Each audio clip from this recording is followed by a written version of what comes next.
ARR entertainment ప్రేక్షకులకు నా యొక్క నమస్కారాలు. ఈరోజు మన భారతదేశంలో చూసినట్టయితే భవన నిర్మాణ కార్మికుల పరిస్థితి మరియు అడ్డా వలస కార్మికుల పరిస్థితి చాలా ఘోరాతి ఘోరంగా ఉన్నది. ఏదైతే ఆ రోజు వివేకానందుడు చెప్పినట్టు నా దేశం లోపల ఒక్క కుక్క కూడా అన్న భోజనం లేకుండా పడుకోవద్దన్న పరిస్థితి ఉండాలి, ఆ రోజు ఎప్పుడు వస్తుందో అని చెప్పేసి ఆయన మహానుభావుడు బాధపడ్డాడు.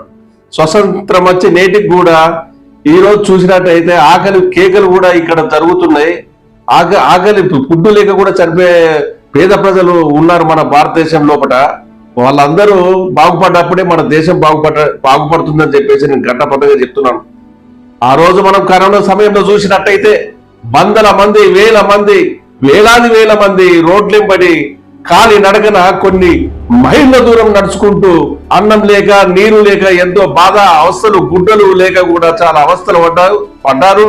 మరి ఆ రోజు నిజంగా చూసినట్టయితే ఒక మనిషిని మనం గుర్తు చేసుకోవాల్సిన అవసరం ఉన్నది. అతని పేరే సోను సూద్. ఎంతో సహాయ కార్యక్రమాలు అందించాడు. వాళ్ళను ఒక ప్రాంతం నుంచి ఇంకో ప్రాంతం వెళ్ళడానికి కూడా బస్సుల సౌకర్యం కల్పించాడు.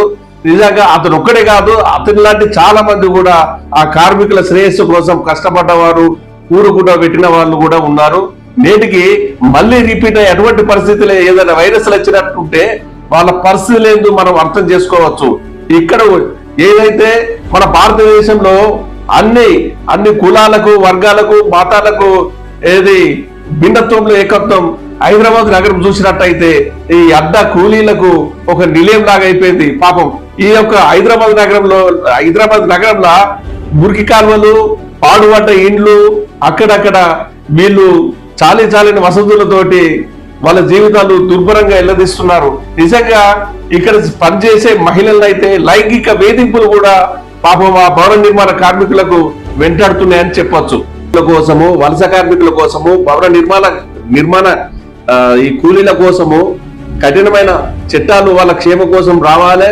వారి పట్ల అనుచితంగా ఎవరైనా ప్రవర్తించినట్టయితే ఇంకా కఠినమైన శిక్షలు ఉండాలి.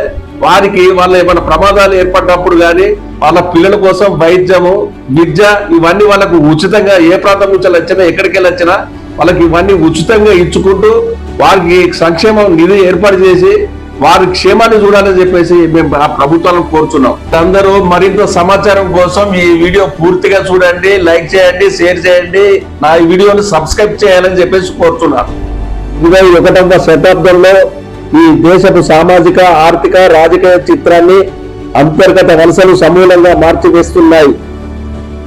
వైవిధ్యభరితమైన సంస్కృతులు, భిన్నమైన భౌగోళిక పరిస్థితులు గల భారతదేశంలో రాష్ట్రాల మధ్యన భారీ ఎత్తున ప్రజలు వలస జరుగుతున్నది. తాజా గణాంకాలు ఆశ్చర్యం కలిగించే అంశాలు వెల్లడించాయి.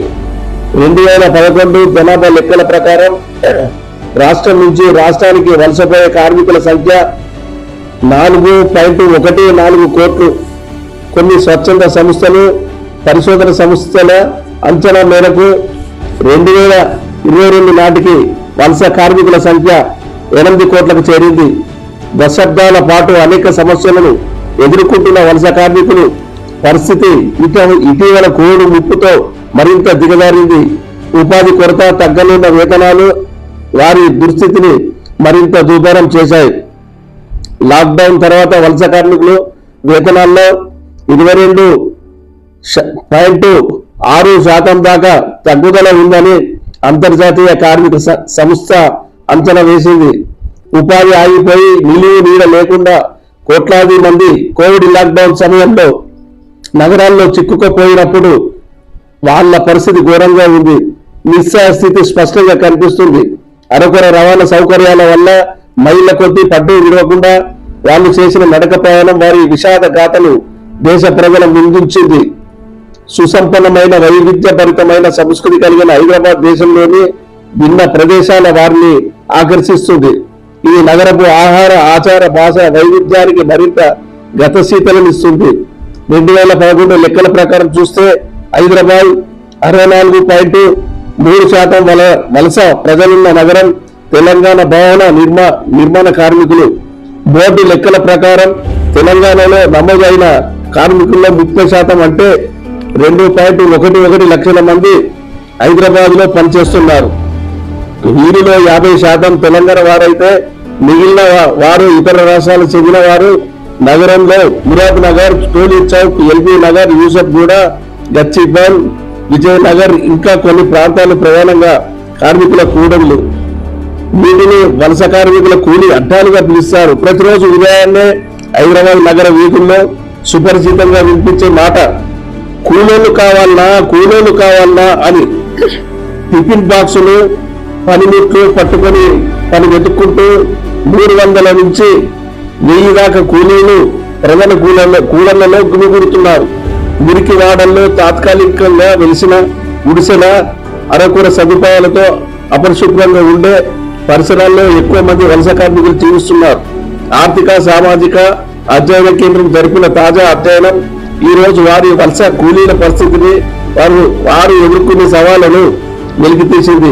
కూలిపోయిన ఇళ్లు, అపరిశుభ్ర పరిసరాలు, మంచినీరు, విద్యుత్ వంటి కనీస అవసరాలు సదుపాయాలు లేని వలస కాలనీలు, దారుణ జీవన స్థితిగతుల్ని ఈ అధ్యయనం వెలికితీసింది. దుర్భర జీవన ప్రమాణాలు కలిగిన ఈ కూలీల అడ్డాలలో మహిళా వలస కూలీల స్థితి మరింత దుర్భరం. వేతనాల్లో అంతరం, ఉపాధిలో వివక్ష, పని ప్రవేశాలు, లైంగిక వేధింపులు ఇలాంటి సమస్యలతో మహిళా వలస కార్మికులు అత్యంత నిస్సహాయమైన వర్గం.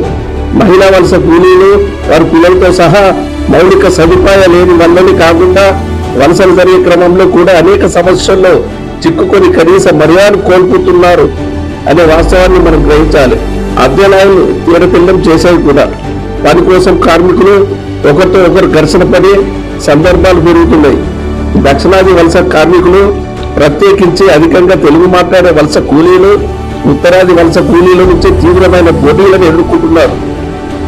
వీరు అడిగే వేతనాల కంటే చాలా తక్కువ వేతనాలతో చేసేందుకు ఉత్తరాది కార్మికులు సిద్ధపడడం వల్ల మరింత పోటీ పెరిగింది. ఒక వలస కార్మికుడు ఈ విధంగా సకల స్థితిని గురించి వివరించాడు. మేము మామూలుగా ఒప్పుకునే కూలీలో 3/2 కూలికే ఈ ఉత్తరాది రాష్ట్రాల కూలీలు పనిచేస్తున్నారు. దాంతో యజమానాలు వారి వైపే ముక్కు చూపుతున్నారు. చివరికి మాకు ఒక్కోసారి కూలి దొరికే అవకాశం లేకుండా పోతుంది.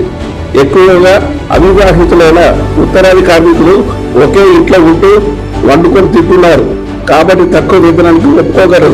కానీ కుటుంబాలతో సహా వలస వచ్చిన స్థానిక వలస కూలీలు ఖర్చులు ఎక్కువగా ఉంటాయి. వారికి ఇది పెద్ద సవాలుగా మారుతుంది. తెలంగాణ పట్టణాల్లో, హైదరాబాద్ కూలీ అడ్డాల్లో స్థానిక కూలీలకు, బయట కూలీలకు మధ్య తరచూ గొడవలు జరగడం ఈ పరిస్థితి తీవ్రతగా సూచిస్తుంది. భారతదేశంలో మెగా గ్రాఫిక్ పీరియడ్ 2018లో ప్రారంభమై 2055 వరకు కొనసాగుతుంది. ఈ అమృత కాలంలో మన దేశపు యువశక్తి భారతదేశ ప్రగతి ప్రధాన చోదక శక్తి కాగలదని అందరూ నమ్ముతారు. అయితే ఈ ప్రతిష్టాత్మక లక్ష్యాలు వాస్తవ రూపం దాల్చే క్రమంలో ఉత్తరాదికి దక్షిణాదికి మధ్య జనాభా వయస్సు, సంతానోత్పత్తి రేట్లు, కార్మిక అవకాశాల్లో అసమానత ఒక పెద్ద అడ్డంకిగా మారే అవకాశం కనబడుతుంది. జాతీయ శాంపిల్ సర్వే NSS భారతదేశ మానవాభివృద్ధి సూచికల ప్రకారం వలస కార్మికుల్లో అత్యధికులు గ్రామీణ ప్రాంతాలకు చెందిన సామాజికంగా వెనుకబడిన షెడ్యూల్ కులాలు, జాతులు, ఇతర వెనుకబడిన తరగతుల వారు. అశేషంగా నగరాల్లో దుర్భర జీవితాలు గడుపుతున్న వలస కార్మికులు వారి కోసం ఒక సమగ్రమైన విధానాన్ని తీసుకొచ్చి సంక్షేమ ఫలాలను వీరికి కూడా సమానంగా అందించినప్పుడే సబ్కా సాత్ సబ్కా వికాస్ కల నిజమవుతుంది.